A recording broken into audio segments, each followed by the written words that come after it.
neutrónica, pues llama introducción a análisis por activación neutrónica. Ya, entonces, una breve introducción.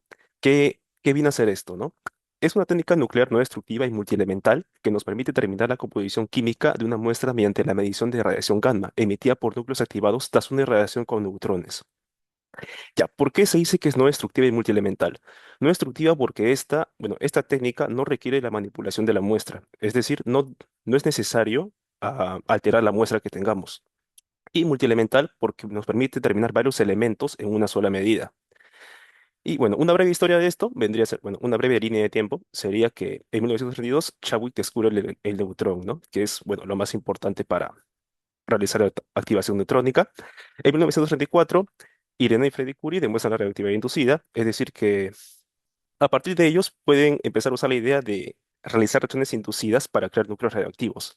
Y finalmente, en 1935 y 36, se tiene que George de Hepsi y Helder Lieb, utilizando una fuente artesanal de neutrones, detectan trazas de distropio y europio en tierras raras. Y este viene a ser importante porque es el primer registro que se tiene que se realiza el análisis por activación neutrónica. Ya, y ahora explicando como tal el método. ¿En qué consiste el método? Nosotros tenemos un núcleo objetivo, que en este caso lo ponemos como target núcleos, donde lo vamos a irradiar con una fuente de neutrones. Entonces, ¿por qué se hace esto? Porque al momento de irradiarlo con neutrones, este núcleo tiende a realizar captura neutrónica, es decir, a capturar el neutrón y convertirse en un núcleo más pesado, pero inestable. Este emite inmediatamente un rayo gamma pronto que luego este decae, bueno, no decae, sino que se convierte en núcleo radioactivo. Ese núcleo radioactivo, a su vez, emite un rayo gamma retardado y puede emitir también una partícula beta o dependiendo del proceso en que se encuentre. Finalmente tenemos un producto, un núcleo estable al final. Entonces, ¿qué es lo que se mide aquí como tal? Como sabemos, para que un átomo o un núcleo pase de un estado a otro, tiene ciertos niveles de energía. Entonces, al pasar de un nivel de energía a otro, este emite siempre una radiación característica, un fotón, perdón, un rayo gamma característico que tiene una energía propia. Entonces, si conocemos la energía propia de este rayo gamma que se ha emitido, podemos conocer qué salto se ha dado aquí, de qué núcleo a qué otro núcleo más estable se ha dado el salto. Y eso es lo que nos interesa para poder hallar cuál es la composición que tiene nuestra muestra. Ahora, ¿cuáles vendrían a ser las ventajas de esto? Primera ventaja es que tiene bajo sesgo sistemático, ya que al centrarse únicamente perdón, en procesos nucleares que son bien conocidos, tal como es la ley de decaimiento o también secciones eficaces que vamos a ver más adelante. Estos son muy conocidos, entonces tiene bajo sesgo sistemático. Como hemos dicho antes, esta es no destructiva y poco invasiva. No altera la muestra, multielemental y muy sensible, que puede determinar varios elementos a la vez y muy sensible porque puede determinarlos hasta en cantidades de picogramos. Además, es independiente del estado químico. ¿Por qué? Porque nosotros no dependemos de en qué estado se encuentra la muestra, sino de analizar, o mejor dicho, de medir los rayos gamma que ésta emita, ¿no? Al estar activada. Y también es complementario a otras técnicas, ya que al momento de obtener los resultados de los elementos que tengamos, podemos compararlo con otras técnicas, tal como puede ser la espectrometría de masas o fluorescencia de rayos X.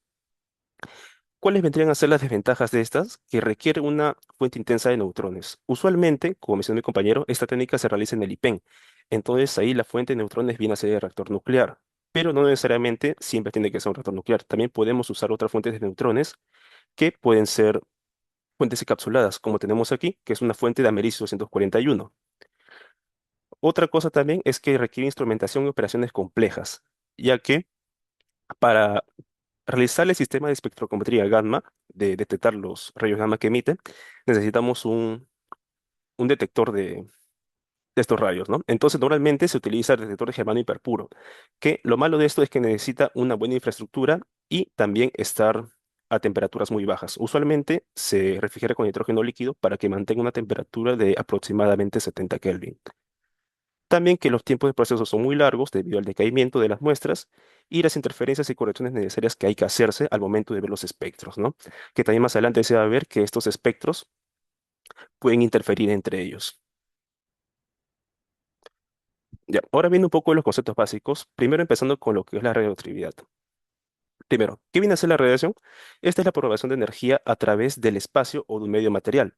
En particular nos interesa a nosotros la radiación ionizante, que es aquella que posee suficiente energía para arrancar electrones del átomo.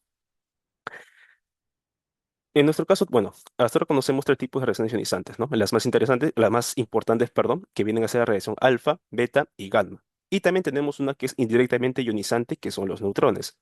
La radiación alfa son núcleos pesados, que es muy poco penetrante. Únicamente basta con una hoja de papel para atenuar esta radiación. La radiación beta, igualmente, con una lámina de aluminio es suficiente para atenuarla. En el caso de la radiación gamma, ya necesitamos un blindaje más robusto, como pueden ser bloques de plomo o materiales más gruesos que atenúen efectivamente estos rayos gamma. En el caso de neutrones, estos son indirectamente ionizantes porque ellos no arrancan electrones directamente al átomo, sino que excitan los núcleos mediante otros procesos. Ya que al no tener carga, estos interactúan de otras maneras que en la siguiente diapositiva vamos a ver. La radioactividad que viene a ser, viene a ser un fenómeno mediante el cual estos núcleos atómicos se desintegran de manera espontánea, emitiendo partículas o radiación electromagnética. Usualmente estos siguen la ley de quemamiento radioactivo, que viene a ser que conforme, bueno, que su cantidad disminuye exponencialmente con el tiempo, ¿no? Conforme avanza el tiempo. Una curva de estabilidad de los núcleos. En esta curva tenemos todo, bueno, los puntos de negro vienen a ser los núcleos estables que conocemos y los puntos que se encuentran fuera de estos puntos negros vienen a ser aquellos que son inestables, o sea que tienden a decaer en esta curva de, bueno, no es una curva, sino en esos puntos de estabilidad. Para el núcleo ligero se puede ver que tenemos que son estables cuando la cantidad de protones y neutrones son iguales.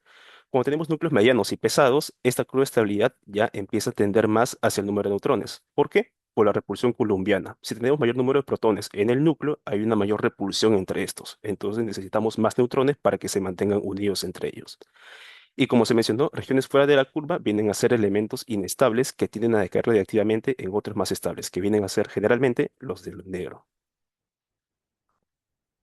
Ya. Ahora, para hablar de las reacciones nucleares, primero hay que hablar de la sección eficaz. ¿Qué viene a ser la sección eficaz? Mide qué probable es que un proyectil, en este caso, como estamos considerando reacciones nucleares, nuestros proyectiles vienen a ser los neutrones, fotones, electrones o alguna otra partícula que queramos que incide en un blanco. Entonces, ¿en qué unidades se expresa esta? Se expresa en unidades de superficie, bueno, particularmente unidades de Barnes, que viene a ser 10 a la menos 24 centímetros cuadrados. ¿Por qué en unidades de superficie si es una probabilidad, ¿no? Si expresa una probabilidad como tal, ya que dice, mide qué tan probable es que el proyectil interaccione con el blanco. Porque podemos interpretarlo como que si la partícula entra en ese área, entonces esta reacción va a ocurrir. Si no entra en esa área, la reacción simplemente no ocurre. Por eso se mide como si fuera probabilidad, aunque tiene una definición, bueno, aunque esta probabilidad sale de una definición un poco más importante que viene a ser la tasa de reacciones que hay. Ahora, considerando un flujo de partículas phi en un detector que analiza n partículas por unidad de tiempo, que son desviadas a un ángulo sólido diferencial de omega, como se ve aquí, se define la sección eficaz diferencial como, bueno, esta forma de acá, ¿no? Esa es la sección eficaz diferencial para un ángulo sólido diferencial. Pero como queremos toda la sección eficaz, es decir, para todos los ángulos sólidos, ¿qué hay que hacer? Hay que integrar en todo el ángulo sólido. Así obtenemos la sección eficaz total que en este caso, esta siempre va a depender de la partícula incidente del blanco. En este caso lo he colocado como la interacción que quiero que ocurra, que es la interacción gamma, y perdón, y la energía de la partícula incidente, que en este caso viene a ser el neutrón. Ahora, si tenemos y procesos para analizar, es decir, por ejemplo, un proceso de fisión, otro de captura neutrónica, la dirección eficaz de estos se suma, ya que la dirección eficaz como tal es una cantidad lineal. Entonces, la sección eficaz total viene a ser la sumatoria de todas las secciones eficaces. Ahora, ¿cuáles vienen a ser las reacciones nucleares del neutrón? Como mencionamos, este no tiene carga, entonces indirectamente ioniza al núcleo. Ahora, como no tiene carga, entonces podemos decir que esta interactúa como si fuera un choque. Entonces, primero tendríamos una dispersión elástica. Como si fuera un choque, y en la dispersión elástica de la mecánica clásica que conocemos, la energía se conserva. Entonces, al momento de chocar y, bueno, y rebotar, por así decirlo, conserva la energía final e inicial iguales, ¿no? Prácticamente aquí no pasa nada. ¿En qué rango de energías es importante esto? Bueno, prácticamente para bajas energías.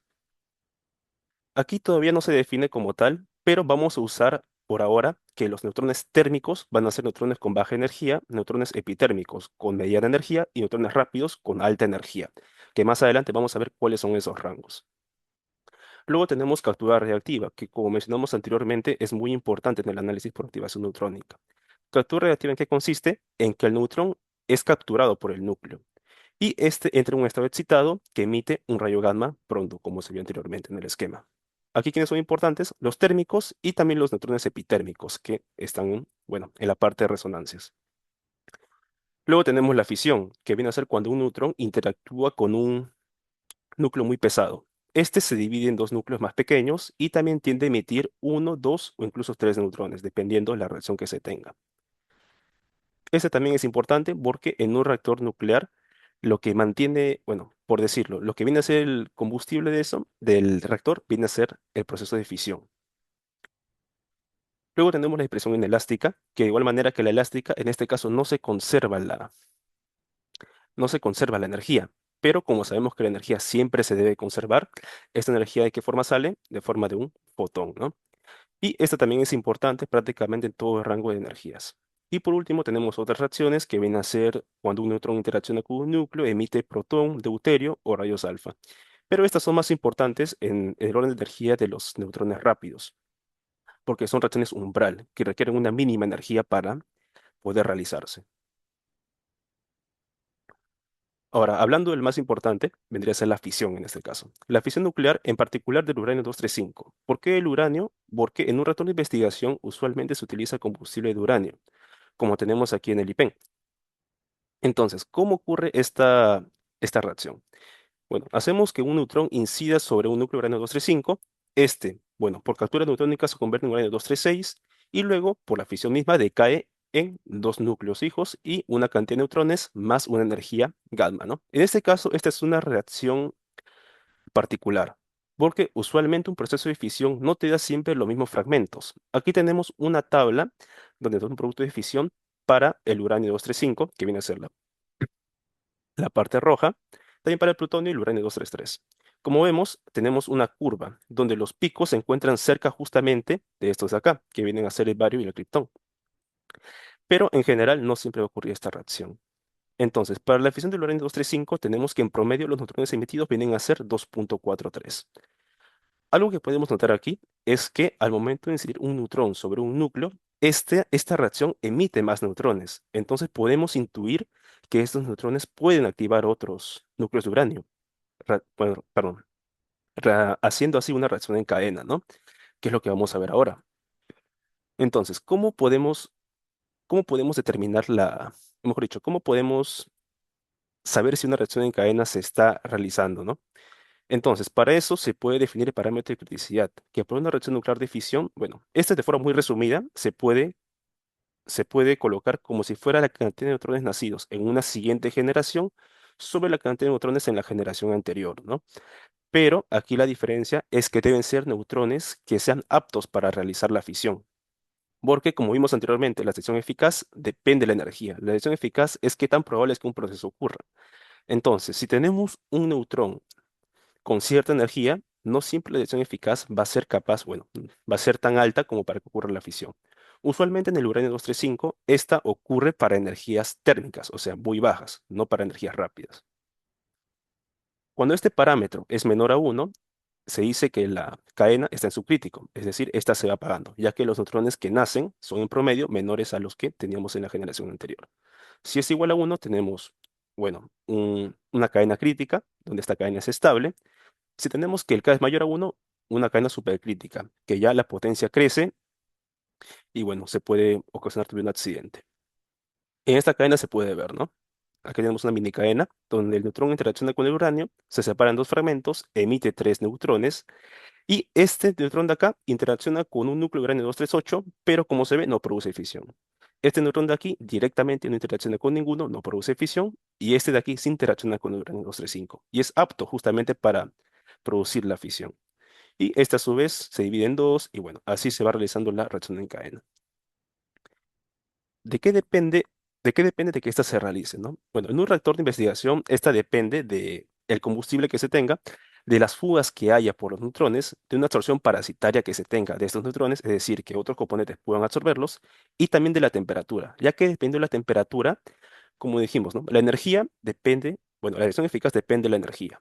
Y la energía también a su vez está relacionada con la temperatura. Entonces, aparte de estos, hay otros efectos más importantes, que no voy a contar mucho en eso, que también influyen en que se pueda dar o no se pueda dar la la captura neutrónica, o perdón, en este caso la fisión. ¿Cómo se viene a controlar? Con barras de control, ¿no? Barras que modelen los neutrones para que estos pasen de ser neutrones con alta energía, es decir, de neutrones rápidos, a neutrones térmicos, venenos neutrónicos que, por decirlo, apagan la reacción en cadena, también la temperatura, como se mencionó anteriormente, y la gestión del núcleo que se tenga, ¿no? Ahora rápidamente viendo cómo es el proceso de activación. Esta es una forma resumida de verlo. Primero, para realizar activación neutrónica, ¿qué se hace? Se prepara la muestra. Se coloca la muestra en una cierta geometría, bueno, bien pesada para saber cuál es el peso total de la muestra inicial, y se coloca en un contenedor que posteriormente se manda mediante un tubo neumático, en este caso al núcleo de reactor, ¿no? Ya que estamos suponiendo que vamos a hacer el análisis con un reactor nuclear, en este caso, una fuente de neutrones que es un reactor. Se irradia la muestra un cierto tiempo para que ésta se venga a activar, y luego, finalmente, se devuelve la muestra, se espera un tiempo a que ésta decaiga, ya que al principio está muy activada y es peligroso manipularla, y se detecta la reacción característica utilizando un detector, bueno, un sistema de espectroscopía gamma, ¿no? En este caso es un detector de germanio hiperpuro. Y finalmente se analizan los espectros que se obtienen de esta. Ya, ahora sí vamos a hablar del espectro neutrónico en un reactor. El espectro tiene tres rangos, como mencionamos anteriormente: los neutrones térmicos, epitérmicos y neutrones rápidos. Los térmicos usualmente tienen la energía de hasta 0.5 electronvolts. ¿Por qué se eligió 0.5 electronvolts? Esto se debe al cadmio, ya que cuando se usa bueno, el cadmio tiene una sección eficaz térmica muy alta, es decir, absorbe muy bien a los neutrones térmicos, pero tiene un punto de corte que viene a ser en 0.5 electronvolts. Entonces es por eso que justamente se llama el corte de cadmio en los 0.5 electronvolts. Y esta zona justamente tiene una distribución de Maxwell-Boltzmann, es decir, el flujo en esta parte tiene una forma de distribución de Maxwell-Boltzmann, donde tiene un pico que es la energía más probable de los neutrones, bueno, en que se encuentra un neutrón que viene a ser 0.025 electronvolts a 293 Kelvin. Aquí tenemos el flujo, pero la sección eficaz, en este caso, bueno, las capturas, sabemos que las capturas se dan debido a la sección eficaz, ¿no?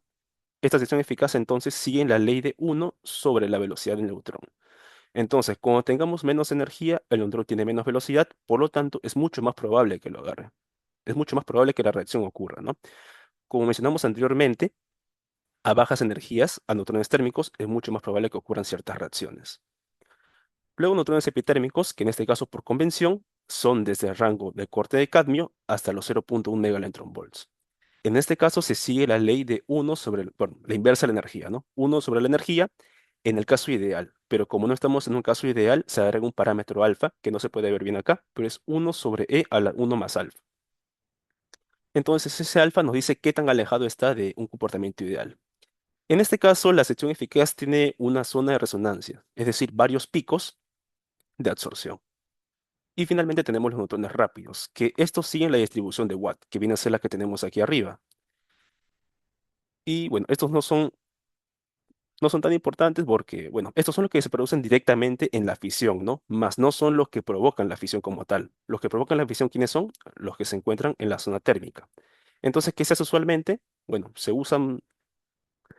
se moderan los neutrones para que lleguen a esta energía de rango térmico para tener una reacción en cadena. Y aquí es donde aparecen también los procesos que requieren mínima energía umbral. Como mencionamos anteriormente, los procesos que no son tan importantes para nuestro caso de acá. Ya, la sección eficaz la podemos conocer. Es conocida, se pueden buscar en tablas de IAEA, del NIST, es conocida. Pero, ¿qué pasa con el flujo? Ya que no todos los reactores o todas las fuentes de neutrones van a ser iguales. Entonces, ¿cómo hallamos el flujo? Para hallar la tasa de reacción, se puede utilizar la siguiente fórmula. La tasa de reacción sería la cantidad de núcleos por la sección eficaz por el flujo, ¿no? El flujo de neutrones. Pero como tenemos varias energías y estas dependen de la energía, se debe hacer una integral. Y esta integral podemos aproximarla por ramos, ¿no? Por tramos. Para el tramo térmico, epitérmico, el tramo rápido. Para el tramo epitérmico, perdón, para el tramo térmico, tendríamos que la sección eficaz términa se utiliza como la más probable, es decir, para la energía de 0.25 electronvolts. Y el flujo térmico es lo que se halla, ¿no? Supongamos que tenemos el flujo térmico, entonces se halla integrando ese flujo desde cero hasta la energía de corte de cadmio. Todavía no sabemos cuánto es el flujo térmico, solamente lo estoy colocando acá porque no sabemos su expresión para el caso, ¿no? El epitérmico se halla de igual manera integrando entre las energías y esta ahí viene a ser la sección, bueno, Se llama integral de resonancias, pero viene a ser la sección eficaz epitérmica como tal. Y se calcula integrando la sección eficaz sobre la energía en todo ese rango de energías que se encuentra. Y por último, el rápido, que viene a ser, bueno, el flujo rápido sería de igual manera integrando el flujo y en este caso también la sección eficaz que se usa es una sección eficaz promedio, es decir, integrando la sección eficaz por el flujo dividido sobre el flujo total rápido que se tiene. Y ahora sí, sabemos, bueno, como dije anteriormente, conocemos, bueno, bueno, la cantidad de núcleos, conocemos la sección eficaz, pero no conocemos el flujo de neutrones. Entonces, ¿cómo hacemos para conocerlo, no? Para eso se usan monitores que tenemos aquí para cada rango de energías. Para el rango térmico tenemos que se usa el cobalto. ¿Por qué el cobalto? Porque este tiene una sección térmica muy alta, comparada con su sección epitérmica. Aquí se puede ver su sección térmica, bueno, su sección eficaz del cobalto 59. Como vemos aquí, tiene una zona donde es inversamente proporcional a la velocidad, luego una sección epitérmica, donde tiene varios picos de resonancia, y por último la sección térmica. Lo más importante aquí viene a ser la parte roja, porque la parte roja nos indica la interacción de captura neutrónica. Entonces, para este cobalto tenemos una sección eficaz de 37.1 barns. Entonces, a partir de este podríamos hallar el flujo que tendríamos en el rango térmico. Ahora, para el rango epitérmico, ¿cómo podríamos hacer? En este caso se utiliza el oro, ya que el oro tiene una integral de resonancia bien calculada de 1550 barns. Entonces, usualmente lo que se hace es hallar la razón de cadmio aquí. Como comenté anteriormente, el cadmio se utiliza para atenuar los neutrones térmicos. Entonces, en este caso se irradia el oro sin el cadmio y el oro con el cadmio.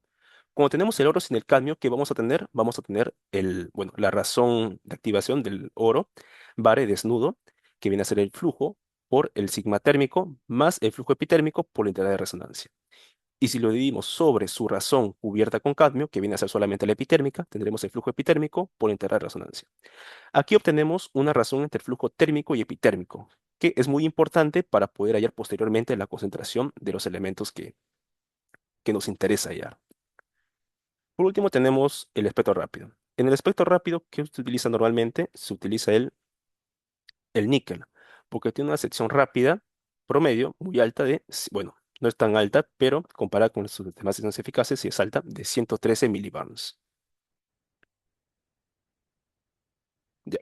¿Cuál viene a ser la ecuación que se utiliza para activación neutrónica? ¿Cómo se empiezan a medir las cantidades de los elementos que nos interesan? Entonces, primero lo que hacemos es irradiar la muestra. Entonces, durante la irradiación de la muestra, esta se somete a un flujo de neutrones. La actividad que presenta, bueno, por matemática viene a ser la siguiente, ¿no? Actividad mientras está irradiada viene a ser la cantidad de núcleos por la dirección eficaz por el flujo. Y esto lo multiplicamos por un parámetro de 1 a la menos, bueno, perdón, a la menos e a la menos lambda t, porque recordemos que también, a pesar de que lo estemos irradiando, esta va decayendo. Entonces, como va decayendo de forma exponencialmente con el tiempo, hay que restarle ese decaimiento que tiene, lo que nos queda una actividad total irradiada de esta forma. Bueno, y al seguir irradiado durante un tiempo muy largo, como tenemos aquí un signo negativo con el T, un T muy grande, ¿qué quiere decir? Que este se va a hacer prácticamente cero, ¿no? Y nos queda una actividad de saturación igual a N por la dirección eficaz por el flujo que tengamos en ese momento. Y aquí también eso está muy simplificado, porque la dirección eficaz y el flujo lo estamos considerando aquí como que son puntuales, pero recordemos que es una integral, solamente está así para que lo tengamos de forma más resumida. Y luego de ser irradiada, como dijimos, también se debe esperar un tiempo a que la actividad disminuya, porque como tal es muy peligroso manipular esta muestra al estar muy activada. Entonces, lo principal es que disminuya su actividad para poder realizar la espectroscopía, bueno, la medición de los rayos gamma correctamente. Y esperando este tiempo de espera, tendríamos una actividad total, bueno, gracias a la ley de decaimiento, de la siguiente manera. La misma expresión, pero multiplicada por el tiempo de decaimiento, ¿no? Y aquí se puede ver, ¿no? Se activa la muestra, llega hasta un cierto punto de activación y luego se deja un tiempo de espera hasta que ésta decaiga a una actividad que podamos medir convenientemente. Ahora, ¿cómo se realiza el sistema de espectroscopía gamma? Es decir, ¿cómo detectamos los picos gamma que tenemos o los elementos que tenemos en la muestra de interés? Se utilizan dos detectores usualmente, un detector de yoduro de sodio dopado con talio y un detector de germanio hiperpuro. Este detector de yoduro de sodio es un detector de centelleo. En este caso, este detector tiene la siguiente forma. Aquí se coloca la muestra, esta muestra emite los fotones, los rayos gamma, hacia un cristal de centelleo. Este cristal emite destellos de luz. Este llega a un fotomultiplicador, el cual convierte este destello en una señal eléctrica y la amplifica. Luego la señal pasa por un amplificador nuevamente y por un circuito ADC, convertidor analógico digital, para tener finalmente, el espectro que se está buscando, ¿no? Los conteos gamma que se quieren. Ya. ¿Y cuáles son las ventajas y desventajas de este detector de aquí? Primera ventaja es que tiene alta eficiencia. Es decir, comparado con otros detectores, este puede contar muy bien o sea, detecta muy bien los gamma que entran. Es decir, si mientras más gamma entren a él, los va detectando bien, ¿no? Que son baratos y robustos. Bueno, baratos y robustos, es decir, que se pueden manipular sin necesidad, no tienen tantos requerimientos especiales, se puede manipular fácilmente, pero su punto en contra es que tienen mala resolución energética, del 7% aproximadamente. Esta resolución, ¿qué nos dice? Nos dice que el pico que obtengamos va a ser muy grueso. Es decir, tenemos aquí un pico de un cierto material, pero este es muy grueso. ¿Y por qué es malo que sea grueso? Porque si tenemos un pico justamente al costado de él, tenemos que estos dos picos se podrían superponer, lo que nos daría dos elementos, pero no detectaríamos uno de ellos, ¿no? Y por otro lado tenemos el detector de germanio hiperpuro, que es un detector en este caso, de estado sólido. Aquí el gamma, un poco de cómo funciona el detector es que el gamma, en el cristal de germanio hiperpuro, el gamma al entrar crea varios pares de electrón hueco, ¿no? Y este detector adentro de él tiene un campo eléctrico que barra estas cargas de electrón hueco y justamente este pulso eléctrico que se genera es proporcional a la energía del fotón que ha incidido sobre él. ¿Y cuáles son las ventajas de este? Primero, una desventaja, ¿no? Que tiene una eficiencia más baja que un cristal de yoduro de sodio, que son más caros y necesitan infraestructura. ¿Por qué? Porque tiene que estar refrigerado y en un ambiente especial con nitrógeno líquido. Pero el punto a favor es que tiene una alta resolución energética de 0,2% comparada con el yoduro de sodio. Y aquí se puede ver mejor. Aquí tenemos una fuente de cobalto 60 que se determina su espectro con yoduro de sodio y germanio hiperpuro. Aquí se puede ver mucho mejor la resolución. En el caso del cobalto 60 con el germanio hiperpuro tenemos solamente un pico muy fino, mientras que con el yoduro de sodio tenemos un pico muy ensanchado. Y esto como dije anteriormente, nos sirve porque si tenemos dos energías muy cercanas, es decir, si él y él estuvieran mucho más cerca, prácticamente se podrían solapar.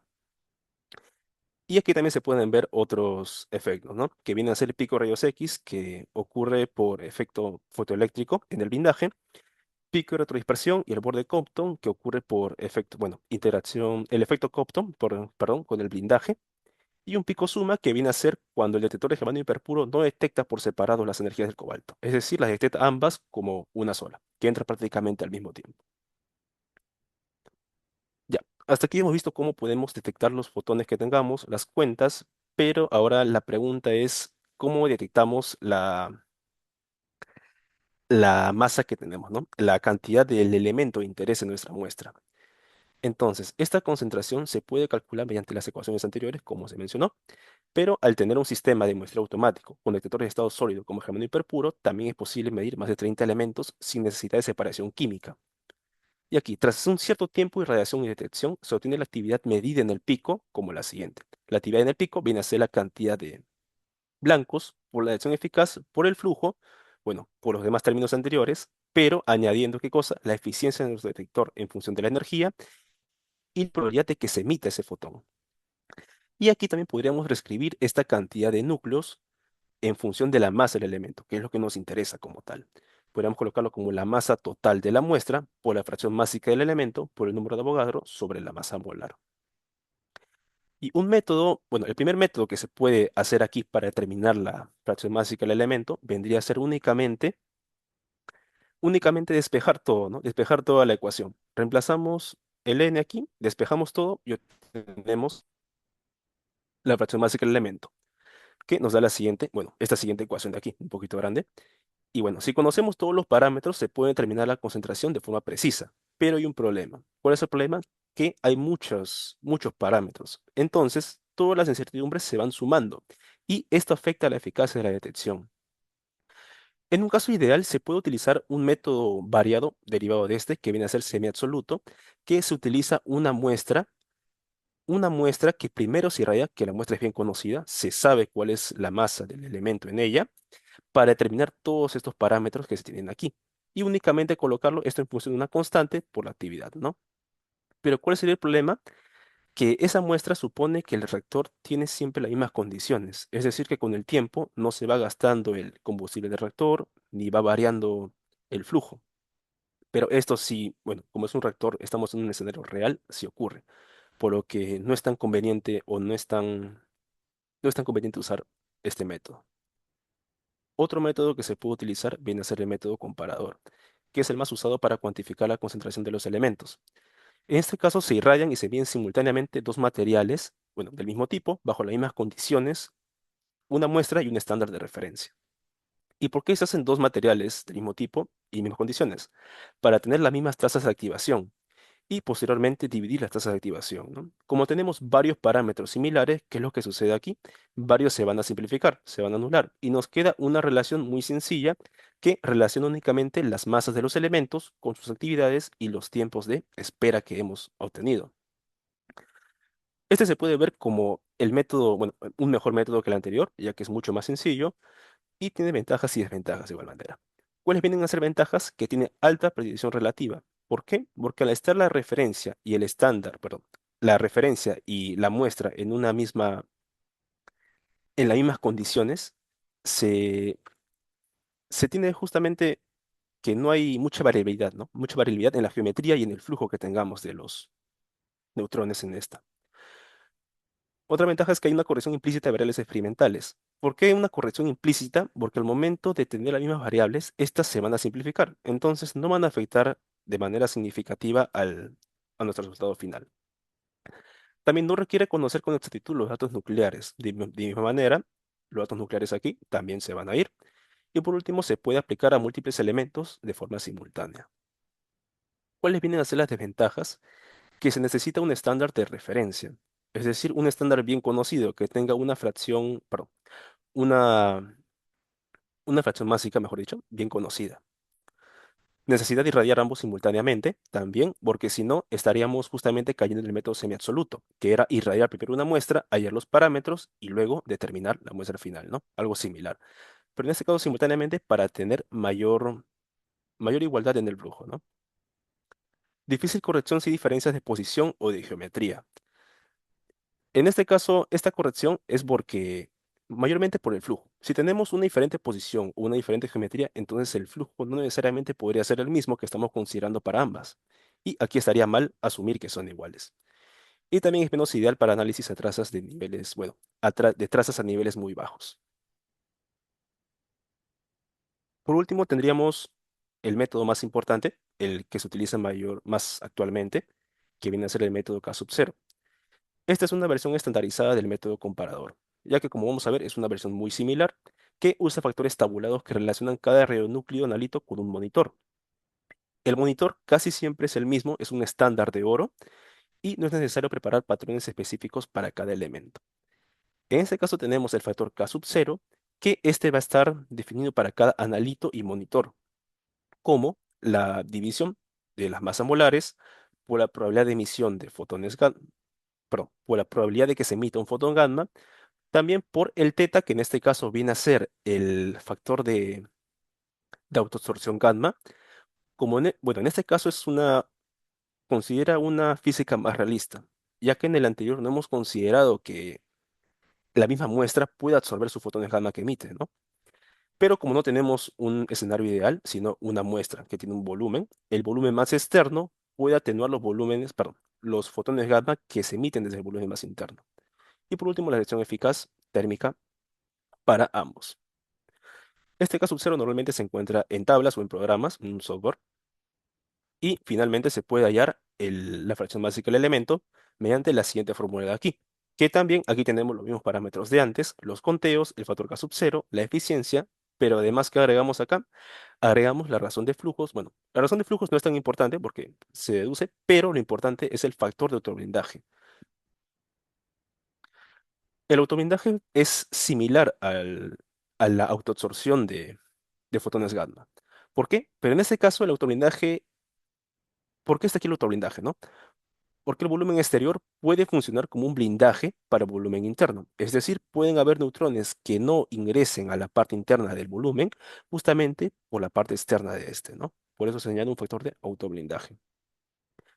Y esta es una versión mucho más completa del método comparador. ¿Cuáles vendrían a ser las ventajas de este método? Es que no requiere patrones individuales para cada elemento. Es decir, con un único comparador, para un único monitor que viene a ser el oro, ya tendríamos prácticamente solo que hallar los K sub cero y las concentraciones básicas de cada elemento. Es muy adecuado para análisis multielementales rutinarios y también tiene mejor comparabilidad entre laboratorios. ¿Por qué mejor comparabilidad? Porque estamos utilizando un mismo estándar, es decir, perdón, un mismo monitor, que es el oro. Y los K sub cero obviamente no van a variar, ya que son únicamente parámetros nucleares que tenemos aquí. Entonces es algo mucho más sencillo de poder comparar con otros resultados. Y también que separa parámetros nucleares y experimentales, ya que los parámetros nucleares se encuentran en el caso cero y los experimentales se encuentran mayormente en la parte de determinar la masa. ¿Cuáles vienen a ser las desventajas? Que requiere una buena calibración de los parámetros y de la eficiencia del detector. Calibración de los parámetros, bueno, porque aquí tenemos la razón de flujos, que viene a ser el flujo térmico y epitérmico, factores de autoblindaje, y el Q, que viene a ser la relación entre la integral de resonancia y el flujo térmico. También que tiene implementación más compleja, ya que se requieren tablas para el K sub cero y también software para este. Además, es más sensible si el espectro se aleja del modelo usado para los parámetros. En este caso, que el modelo usado se separa de los parámetros, quiere decir que el flujo no sea exactamente el mismo que hay en un retorno de investigación, o que también se tenga una gradiente en este flujo, ¿no? Y bueno, ya para ir terminando esta parte, vendría a ser cuál es la sensibilidad del método, ¿no? Este método tiene una sensibilidad en orden de picogramos. En este caso puede detectar bien elementos de, bueno, no es una ley, pero por lo que veo, este detecta con mayor sensibilidad elementos con mayor número de masa. Y también, bueno, especialmente tierras raras que son muy importantes en lo que es la geología. Y también detecta elementos, pero no con tanta sensibilidad, importantes como índice de plomo, que es importante para la salud, ya que pequeñas cantidades de plomo en el cuerpo vienen a ser muy perjudiciales. Y por último, ¿cuáles vienen a ser las aplicaciones de este? Las aplicaciones vienen a ser, bueno, en este caso he puesto solamente cuatro, que vienen a ser primero minería y geología. Vienen a ser análisis de tierras raras, oro, cobalto y otros minerales estratégicos. También valorización de minerales y estudio de yacimientos. En el medio ambiente viene a ser la detección de metales pesados en agua, aire, suelos y sedimentos. Porque estos metales pesados, a pesar que se encuentren en cantidades muy pequeñas en el agua, en el aire o en los suelos, viene a ser muy perjudicial para la salud. Estudios de contaminación en polvo atmosférico. También en salud y agricultura, la determinación de micronutrientes y elementos traza en suelos, plantas y alimentos, similar al medio ambiente. Y por último, que también es muy importante en el patrimonio cultural, en el análisis de cerámicas, pigmentos y piezas arqueológicas para autenticación de procedencia. ¿Por qué es importante aquí? Porque como se mencionó al inicio, esta técnica es no destructiva, es decir, no modifica en nada a nuestra muestra de interés que queremos analizar. Y ya, esto es todo lo que tenía para mostrarles hoy día. Gracias gracias por su atención. Muchas gracias, Gustavo. Muy informativa, la verdad, la charla. A ver, pasamos con las preguntas ahora. Si alguno tiene una pregunta, puede escribir por el chat. O si desea, puede también prender el micro.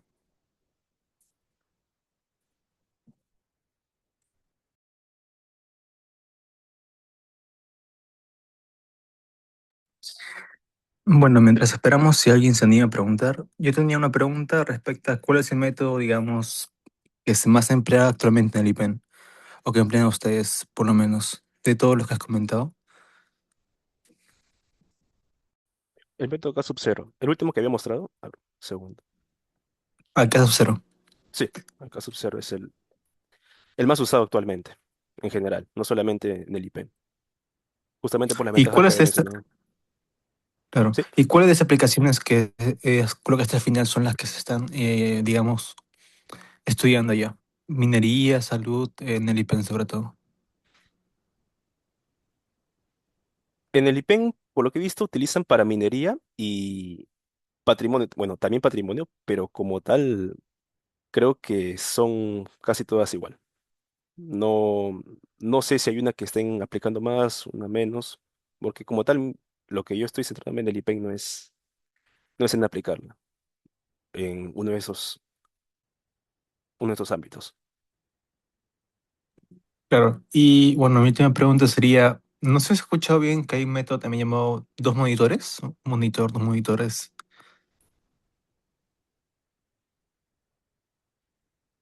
Con dos monitores, comparador, algo Sí, similar al comparador. claro. Pero también he escuchado, creo, no estoy capaz equivocado, de que hay cuatro monitores, incluso más. No sé si... Ah, sí, sería, bueno, el comparador sería varios monitores, porque se analizan, para cada elemento necesitas un mismo monitor. Es decir, si quieres analizar aquí, por ejemplo, a ver, Europio, por ejemplo, es un ejemplo, Europio, entonces necesitas un monitor de ese. Pero si quieres analizar otro elemento también, necesitas otro monitor de ese. O sea, dos monitores en total.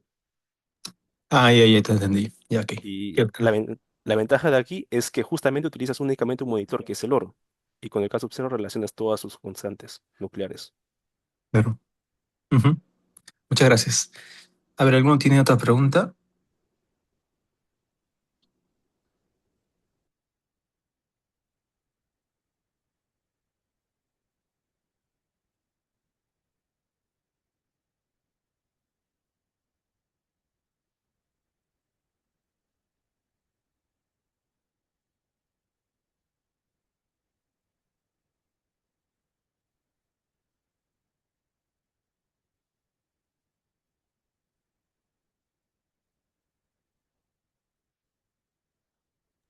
Bueno, si es así, pues acá lo dejamos. La otra semana, el día miércoles, tendremos nuestra última presentación que estará a cargo de Rodrigo Hernández, que es postdoctorado de la Universidad de California en San Francisco en el tema más de implementación de software en física médica.